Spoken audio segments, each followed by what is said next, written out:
Drage gledalke in gledalci, z menoj je Neven Borak. Pozdravljeni. Dober dan. Neven Borak je doktor ekonomskih znanosti in doktor znanosti z področja zgodovine. Sem prav povedal, ne? Prav. Ja. Je avtor, soavtor in urednik številnih znanstvenih in strokovnih in publicističnih del iz ekonomije in ekonomske zgodovine. Predava tudi na več fakultetah, vodi pa tudi... Nič več, nekaj sem predavati. Ja, ste v penziji? V penziji sem, ja. Aha. Ampak že pred penzijo sem nehal predavati, ker mi ni več veselilo. Aha, je bilo dovolj? Dovolj. Vodili ste pa tudi trg... Agencijo za trg vrednostnih papirjev, ja. Zdaj pa nič več, ste v penziji? V penziji, tako je. No, v redu, že 5 let srečen upokojenec. No, lepo, upam, da uživate v penziji. Ja. No, midva se bova pogovarjala o ekonomski politiki Jugoslavije in v bistvu, kaj se je zgodilo po razpadu Jugoslavije, predvsem glede Slovenije, ne? Doktor Borak, kakšna je bila ekonomska situacija pred razpadom Jugoslavije? Mislim tukaj v Jugoslaviji. Kakšna je bila situacija? Torej, tista leta so Jugoslavijo zaznamovala s hiperinflacijo. To je bil en problem, drug problem, s katerim se je Jugoslavija soočala, je bilo vprašanje zunanje zadolženosti. Oba ta dva elementa sta strahotno vplivala na prerazdelitve znotraj Jugoslavije. Inflacija je prerazdelitev delala po svoji logiki, problem zunanje zadolženosti pa po svoji logiki. In te dve stvari sta se nekako med seboj prepletale in pripeljale do vrhunca ekonomskih in političnih napetosti v takratni Jugoslaviji. Če pravim, da sta inflacija in zunanji dolgovi posegali v notranje razmerja prerazdelitve, to preprosto pomeni, da je šlo za zgodbo o tem, kako bo kdo prispeval in kakšno breme bo kdo nosil zaradi teh dveh nadlog. Ko je šlo za zunanje dolgove, smo imeli situacijo, da so ti zunanji dolgovi bili posledica preteklih odločitev. In to odločitev, ki so se sprejemale tam nekje od sredine 70-ih let do začetka 80-ih let, ki so bile vezane na investicijsko dejavnost takratne Jugoslavije. Namreč 70-ta leta so bila v Jugoslaviji prelomna ne samo zaradi tega, ker je prihajalo do zamenjave političnih generacij, ampak tudi zaradi tega, ker so se takrat zelo izostrile zahteve in pričakovanja jugoslovanskih republik glede tega, kakšen razvojni model naj Jugoslavija izbere. Takrat je Jugoslavija bila že industrializirana država na poti k bolj industrializirani državi, ampak še vedno z regionalno proizvodno strukturo, ki ni bila skladna. To je bilo tudi obdobje, kjer so z ustavnimi spremembami do konca bili odpravljeni razni investicijski skladi, preko katerih je praktično v povojnem obdobju potekalo financiranje investicij na zvezni ravni in v republikah. Te investicije so pa vedno bile predmet spora. Saj veste, po drugi svetovni vojni smo začeli s centralnim investicijskim skladom, kjer je plan razporejal po republikah, potem so se dejansko okrepile sile decentralizacije, kar je pomenilo seveda prenos sprejemanja odločitev o investicijah na republiške investicijske sklade, se pravi, je prišlo do decentralizacije odločanja o tem in Jugoslavija na nek trenutek v nekem smislu obstala brez ene jasnega pogleda, kam pravzaprav kot celota naj gre. Tega jasnega pogleda seveda ni bilo lahko izoblikovati in dogovoriti predvsem zaradi različnih pričakovanj republik in političnih elit, ki so te republike vodile. Lahko vprašam tu, a se je potem iz tega, ker ni bilo tega, razvilo to, da se je vsak počutil nekako izkoriščan? Da Bosanci so mislili, Slovenija jih izkorišča, Slovenija mislila, vsi nas izkoriščajo, moramo za nerazvite dati. Ja, dejansko se je zgodilo to, da je v bistvu vse splošno občutenje tega gospodarskega življenja in delovanja Jugoslavije bilo obremenjeno s tem, da vedno nekdo pridobiva nekaj na račun drugega. V resnici je nekaj takega tudi bilo, ampak ni bilo nikoli izrazitega, tistega, ki bi pa bil absolutno v plusu. Poglejte, v Sloveniji smo ves čas bili pod vplivom tega rekla, ne, denar gre po Savi navzdol.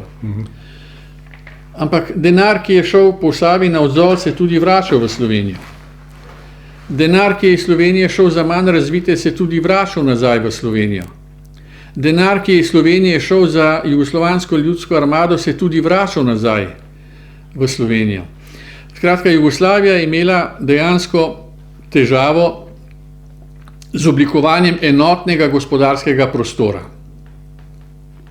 v katerem bi bile maksimalno zmanjšane možnosti, da bi se razcvetel ta občutek izkoriščanja vseh od vseh drugih. No, 70. leta so bila prelomna tudi zaradi tega, ker je takrat Jugoslavija bila pred izbiro, ali se bo njena prihodnost razvijala v smeri izvozno usmerjenega gospodarstva ali uvozno nadomestitvenega gospodarstva. Vendar to, kar nočemo v Sloveniji vedeti, to ni bila dilema samo Jugoslavije. To je bila dilema praktično vseh držav tistega časa, ki jih niso šteli v razviti Zahod. To so bile dileme azijskih držav, to so bile dileme južnoameriških držav, skratka vseh držav, ki so dosegli neko stopnjo industrijskega razvoja. Zdaj, države so se odločile različno. Danes vemo, da so se vzhodnoazijski tigri odločili za izvozno usmerjeno. Države kot Jugoslavija so se pa odločale za uvozno usmerjeno proizvodno strukturo zaradi prepričanja, da je treba razvoj države graditi na naravnih virih. To je popolnoma legitimen vzrok, legitimen argument, ampak ki ga ne moreš uporabljati neodvisno od tega, kar se dogaja v okolju okoli tebe. Kaj se je vse zgodilo v 70. letih? Takrat so začete v Jugoslaviji velike investicije, ki naj bi temeljile, da bi čim bolje izkoriščali naravna bogatstva Jugoslavije. Spomnite se Fenija, spomnite se potem Obrovca, spomnite se potem železarne Smederevo. Vse te investicije so temeljile v bistvu na pričakovanju, da bodo pripeljale do izplena zaradi izkoriščanja naravnega bogatstva. Ampak ta 70. leta so bila pomembna za Jugoslavijo tudi zaradi tako imenovanih naftnih šokov. Ta optimizem, da je treba graditi na izkoriščanju domačih primarnih surovin, je bil spodbujen z rastjo naftnih cen. Rast naftnih cen je za sabo potegnila tudi rast cen ostalih primarnih proizvodov, kot so rudnine recimo. In v tem se utemeljevala potreba, zakaj bi morali v Jugoslaviji iti na to smer. Ampak vemo, kaj se je zgodilo. Konec 70. let je bil tudi konec zgodbe naftnih cen. V bistvu Zahod je vrnil nazaj udarec s premočno tehnologijo. In so se spet tokovi in škarje cen obrnili. In zdaj Jugoslavija se je pa najdla dobesedno v taki situaciji zaradi pričakovanja, da bo rast teh cen primarnih surovin dolgoročna, so se tudi take težke investicije sprejemale, ki so bile financirane z denarjem, ki je bil posledica viškov arabskih naftnih držav.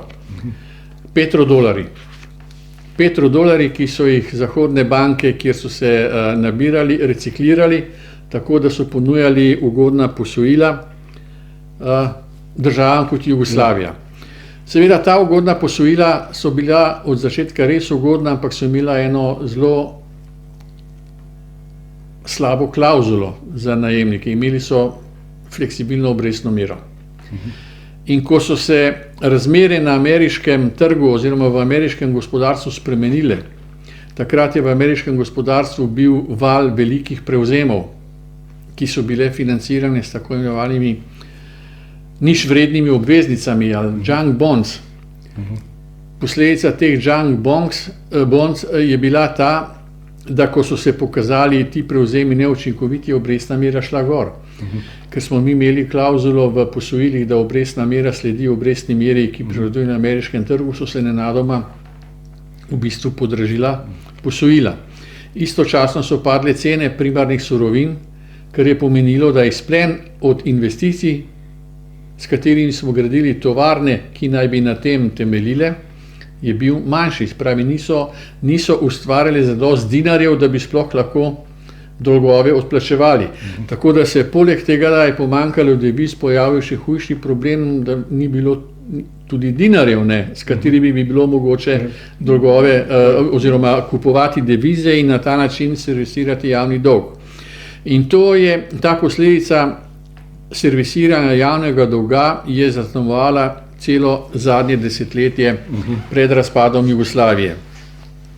Eden od dogodkov, ki je slovenski javnosti tudi malo manj znan, ki pa je prav gotovo prispeval hiperinflaciji, je tudi to, da je zvezna vlada pod vodstvom Anteja Markovića uspela zmanjšati zunanji dolg Jugoslavije za 5 milijard. In Jugoslavija, ko je razpadla, ni več bila dolžna 20 milijard, ampak tam nekih 15-16 milijard. Seveda, to zmanjšanje zunanjega dolga je imelo strahotne posledice na naše notranje odnose. Moramo tudi vedeti, da zunanji dolg Jugoslavije ni bil zunanji dolg države. Zadolževala so se podjetja, zadolževale so se banke. In šele v zadnjem krogu, ko so tuji upniki pritiskali in iskali načine, kako rešiti problem zadolženosti teh podjetij, je prišlo do tega, da se čedalje več tega centraliziralo in prenašalo proti vrhu države.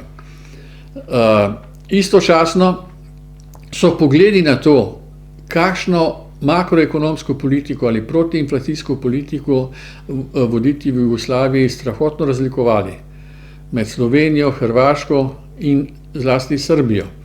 Vsi so bili seveda za to, da se hiperinflacija odpravi, vendar niso imeli enotnega pogleda, kako naj se to odpravi. Zanimivo je, da je veliko vlogo pri odpravi jugoslovanske hiperinflacije imel Jeffrey Sachs. To je manj znan dogodek iz naše zgodovine. Prvič je Jeffreya Sachsa v Jugoslavijo pripeljal Janez Drnovšek, ko je bil v zveznem predsedstvu. Jaz sem takrat precej tesno sodeloval z Janezom Drnovškom, ko je bil član zveznega predsedstva, smo se vsak teden dobivali v slovenskem predsedstvu, kjer sem z njim pa z njegovimi svetovalci smo razpravljali o gospodarskih zadevah. In enkrat me je vprašal, a je kdo v svetu, ki bi lahko pomagal s hiperinflacijo. Sem rekel, ja, 3 so, ki danes zelo izstopajo in so postali avtoritete. Za to področje sem rekel, eden je trenutno guverner Izraelske banke, ta ne more priti kot svetovalec. Drugi je postal drugi človek Mednarodnega denarnega sklada in on tudi ne more kot svetovalec priti. Sem rekel, ostal je samo še Jeffrey Sachs, ki je freelancer in si je ime naredil z Bolivijo. In res, Drnovšek ne bodi len, je najdel stik z Jeffreyjem Sachsom, ga povabil v Jugoslavijo. Prišel je še z enim ekonomistom, sta opravila pogovore in seveda Jeffrey Sachs je v bistvu predlagal to metodo boja s hiperinflacijo, ki je vedno bila najbolj uveljavljena, to je pa šok terapija. In njegov vpliv na Markovićevo politiko se najbolje videl v dokumentu, ki je bil pripravljen za zvezno skupščino, kjer je Marković predstavljal celotni protiinflacijski paket. V Slovenijo smo dobili ta izvod, ki nič ni dišal po šok terapiji. Potem so pa v zadnjem trenutku ta dokument spremenili in v njega ugradili inštrumente šok terapije. In to se je točno videlo, ker takrat nismo imeli še računalniško pripravljenih tekstov, ampak se je fotokopiralo, rezalo pa lepilo selotejpom in se v tem programu točno videlo, kateri deli so bili izrezani in pripeti na novo. Eden od razlogov, zakaj ta program šok terapije ni uspel, je bil povezan tudi z dejstvom, da v tem programu niso prenesli izgub Jugoslovanske narodne banke in jih spremenili v državni dolg. Tu očitno ni bilo nobene šanse, da bi se republike med sabo dogovorile. Zdaj, kakšna je bila posledica tega programa, vemo. Takoj na začetku je dal rezultat, dejansko je občutno inflacija bila znižana, vendar je potem prišlo tudi zaradi tega, ker ni bil oblikovan ta jasni sistem državnega dolga, je prišlo do spet prebojev v denarni politiki, zaradi katerih je prvotno fiksiran tečaj ni več mogel zdržati. In to je bila ena od ključnih pomanjkljivosti tega programa, zakaj ni bil izpeljan. O tem, kakšne razlike so bile med jugoslovanskimi republikami v odnosu do ekonomske politike Jugoslavije, se je najbolj videlo takrat, ko je sistem razpadel. Jugoslavija, oziroma ko je Jugoslavija razpadla, se pravi, ko smo mi šli svojo pot, ko so šli Hrvati svojo pot in ko je šla Srbija oziroma takrat še Zvezna republika svojo pot, se vidi dejansko v ekonomski politiki teh treh entitet, kakšno pot so izbrali. Slovenija je izbrala pot tako imenovanega fleksibilnega tečaja. Zaradi tega smo se še zelo veliko časa borili z visoko inflacijo. Priznali smo državni dolg, šli smo v sanacijo bank. Hrvati so za razliko od Slovenije tečaj fiksirali. V Srbiji oziroma Zvezni republiki Jugoslavije so pa nadaljevali z jugoslovansko prakso.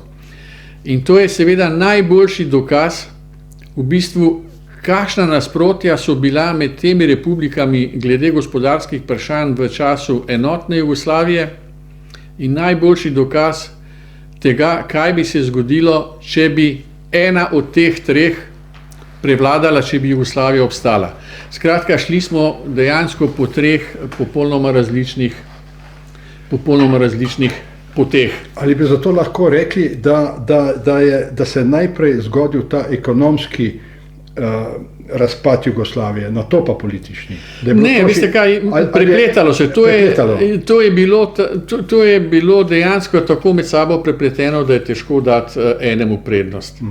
Ker politika je vedno bila izraz ekonomskih teženj, ekonomske težnje so pa vedno iskale svojo potrditev in uveljavljanje skozi politiko. Ampak če bi ekonomija delovala v Jugoslaviji, bi verjetno, če bi ljudje dobro živeli, če ne bi bilo teh ekonomskih problemov, verjetno ne bi bilo nekih razlogov. Verjetno ne bi bilo razlogov, samo pogledajte, ekonomija ni delovala iz istih razlogov, kot ni delovala ekonomija v kopici podobnih držav na podobni stopnji razvoja.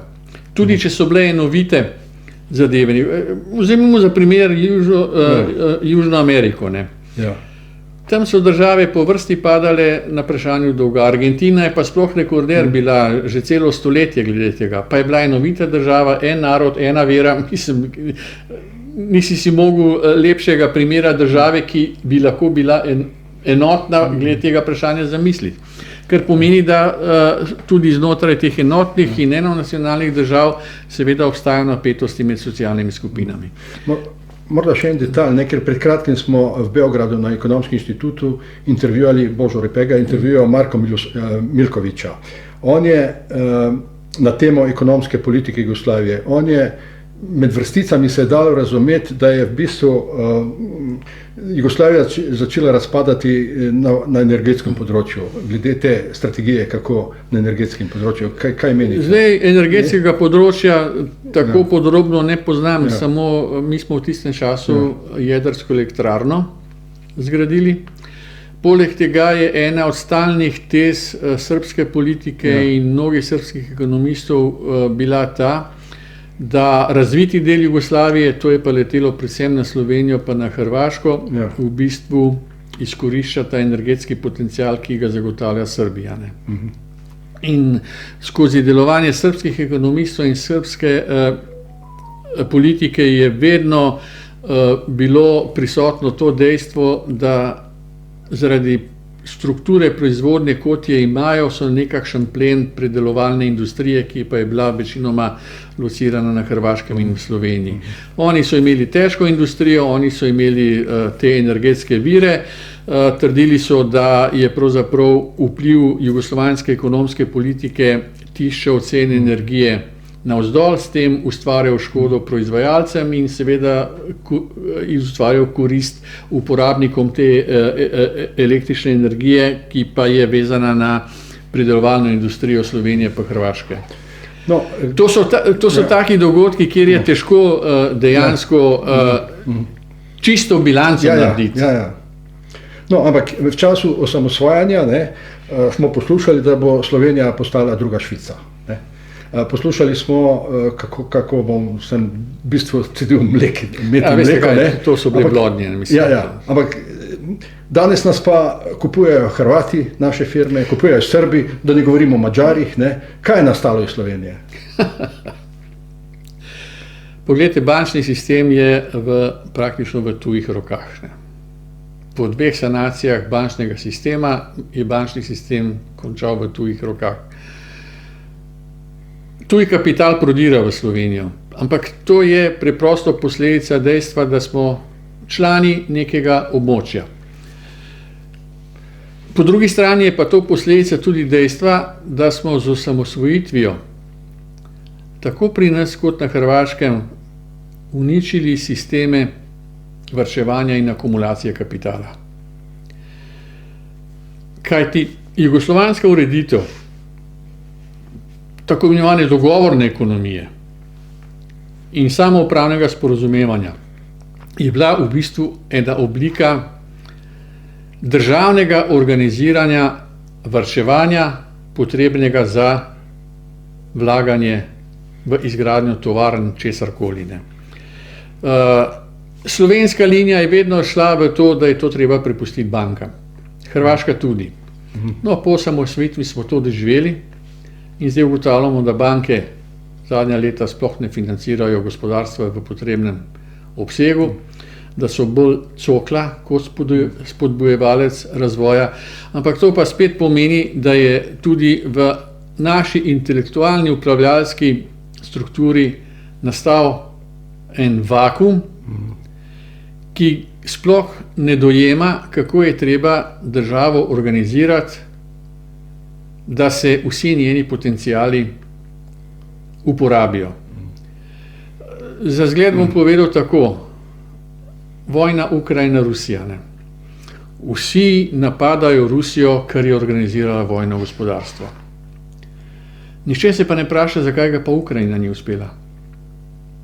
Vojno gospodarstvo in vojna je tipičen primer, ko država mora delovati tako, da vse svoje sestavne dele preuredi in usmeri v smeri zagotavljanja lastnih obrambnih, varnostnih in ne vem kakšnih ciljev. Isto je v mirnodobnem stanju. Poglejte, mi imamo ogromno parol. Vsak politik, ki da kaj nase, govori o dodani vrednosti, čeprav sploh ne ve, kaj je to. Dodana vrednost je preprosto razlika v ceni. Kdo pa naj to razliko ustvarja? Ali jo ustvarjajo politiki ali ustvarjajo tisti, ki vodijo podjetja? In mnogo kritike, ki leti na državo, je pravzaprav neupravičena v enem delu. V enem delu je to slabost menedžerske strukture. Da niso sposobni, da ne znajo najti novih trgov, da ne znajo inovirati novih proizvodov, imajo vse vzvode odločanja, denarja vse posodi dovolj, ampak ali se to izkorišča. Mi očitno živimo v okolju, kjer vsak sistem na nek način postaja samozadosten in sam sebi namen in se sploh ne vidi več kot del neke celote, recimo, ki lahko rečemo narodno gospodarstvo. Tako vas bi še vprašal. Zasledil sem, da ste v času razpadanja Jugoslavije pisali članke v Dnevnik. Ja. Pod psevdonimom Veno Karbone. Tako je. In zaradi tega sem zaslužil naziv izdajalca. Ja, to sem tudi zasledil, z določenih političnih opcij. Vsako leto to dobim. Ja. Ob dnevu osamosvojitve porcijo. Vaše delo, kot sem zasledil, je takrat spremljala tudi vojno-obveščevalna služba. Upam, da so brali. Da so brali, seveda. Se je bilo objavljeno v časopisu. Ampak sem si prebral en vaš zapis iz Dnevnika, mislim, da 26. junija 1991, ste med drugim zapisali oziroma se vprašali, kam se bo usmerila ta naša silna energija po osamosvojitvi, ko slovenske suverenosti ne bo več ogrožal niti Marković, takratni predsednik Zveznega izvršnega sveta, predsednik zvezne vlade, in eden od generalov Adžiča ste omenili, ki je takrat tistim slavnim nagovorom grozil, kako bo Slovenijo spravil na kolena. Se vsi dobro, mi starejša generacija tega spomnimo. Takrat ste zapisali, da nam resnična nevarnost grozi v sistematični privladi interesov dokaj majhnih skupin. Ja, mislim, še danes sem v to prepričan. Ja, zdi se, da se niste zmotili. Ja, nažalost ne. Raje bi videl, da sem se zmotil. Ja. Ker praktično nimamo več Fruktal, vse te firme, to je vse prodano, to je, mislim, kaj imamo? Dobro, to, da je prodano, je ena stvar, druga stvar je, da jih nismo z ničemer nadomestili. A lahko rečem, da zdaj iz te Slovenije je samo lupina ostala v bistvu, ali kako bi to rekli? Ja, poglejte,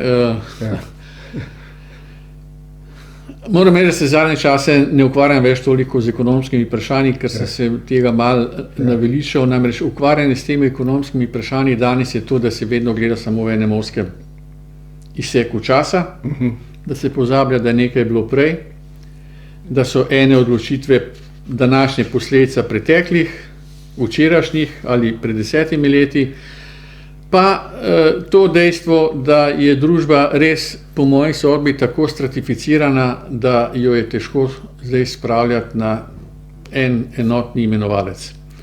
To se vidi, poglejte, pri šolstvu, to se vidi pri zdravstvu, to se vidi pri energetiki, nenazadnje to se vidi tudi pri avtocestni in železniški infrastrukturi. Moram vam pa povedati, da so vsi ti problemi bili na tapeti tudi, ko sem jaz bil zaposlen kot aktivni planer. Kar pomeni, da se ves čas borimo z enimi in istimi problemi, to so pa problemi prehrane, problemi surovinske osnove, energija, stanovanjska gradnja, pa administracija. In če pogledate to v razponu, bil sem presenečen, ker sem zaradi nekih drugih razlogov šel gledati slovensko časopisje tam iz leta 1919-1920. Isti problemi so bili, za nameček še Rusi so bili že takrat problemi.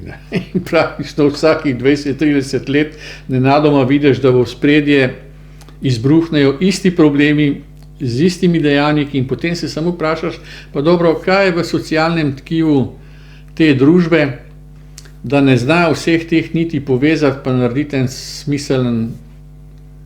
Če bi vam danes dal zabrati recimo prvi 5-letni plan jugoslovanski ali pa slovenski, bi samo po jeziku ugotovil, da to ni plan in da ne opisuje problemov iz današnjega časa, ker je jezik arhaičen. Ampak najdli boste prav takšno ene zadovoljstvo, da ni prenosa znanja z univerze v industrijo, kot ga najdemo danes. In kaj je potem to res v bistvu, da ne znamo, nismo sposobni teh zadev nekako povezati? Ali je to nekakšno sistematično gojenje partikularizmov in interesov posameznih socialnih sklojev, ki jih politika dejansko ne zna niti uskladiti, niti na nek način povezati? To je zame uganka. In tisto, kar me zelo preseneča, veste, v 80-ih letih so bili sociologi zelo aktivni. In politologi tudi, ki so neusmiljeno gledali v drobovje jugoslovanske in slovenske stvarnosti. A danes zasledite kaj tega? To je problem. V 80-ih letih se je prav brbotalo. Brbotalo se, dobesedno to. Jaz sem takrat delal na Zavodu za plan, takrat sem vodil delo na dolgoročnem planu Slovenije in jaz sem prav užival, ko sem imel prilike sedeti s temi ljudmi, poslušati, kaj govorijo, brati, kaj pišejo. Res je brbotalo na vseh koncih. In ogromno smo se naučili, mislim, o lastnem okolju, o razumevanju problemov. Kje imate danes sociologe, kje imate danes ekonomiste pravzaprav? Pa poglejte, kaj se piše po blogih, o čem ljudje pišejo. Ne? Vse je razparcelirano. Ne? Ko ste prej dejali, v bistvu, če pogledam čez zgodovino, ne glede na obdobje, v bistvu se dejansko vedno ukvarjamo z eno isto zgodbo. Ne? Ukvarjamo se z norostmi ljudi in z nesmisli. Ne? In kako se temu upreti. V bistvu nič novega. Ja, nič novega ni. Ne. S tem, da ne rešimo probleme, ampak na pol mogoče, pa potem spet pustimo, da čez nekaj let izbruhnejo. A imate kakšen nasvet, kaj narediti? Veste kaj, ko sem večina mojih služb bila taka, da sem bil plačan za nasvete, pa me noben nič ni vprašal. Ne. Ja. Pa bi z veseljem dal. Ampak iz pedagogike vemo, da je treba neke stvari 1000-krat ponoviti, mogoče se malo prime. Veste kaj, prehitro se glave menjajo. Ne veš, katere glave se bo prijel. Ko naslednjič kaj poveš, so že druge glave na nasprotni strani. Skratka, preveč je prevzetnosti, poglejte samo to, koliko vlad smo spremenili, koliko ministrov smo povedali, pa dajmo se čisto po človeško vprašati, a imamo res tak bazen administrativno sposobnega potencijala, ki zna voditi državo. Nimamo. Nismo uspeli zgraditi niti tega administrativnega aparata, ki bi saj skrbel, da država v osnovnih funkcijah, ne glede na politiko, preprosto deluje. Ne. Mogoče se to zdi kritično, mislim, da nisem kritičen, tako vidim. Na svetu pa nimam. To ni defetizem, ampak veste kaj, očitno smo taki, moramo se na izkušnjah učiti. Čim večkrat bomo tepeni, mogoče bo iz tega kaj se izcimilo. Upajmo.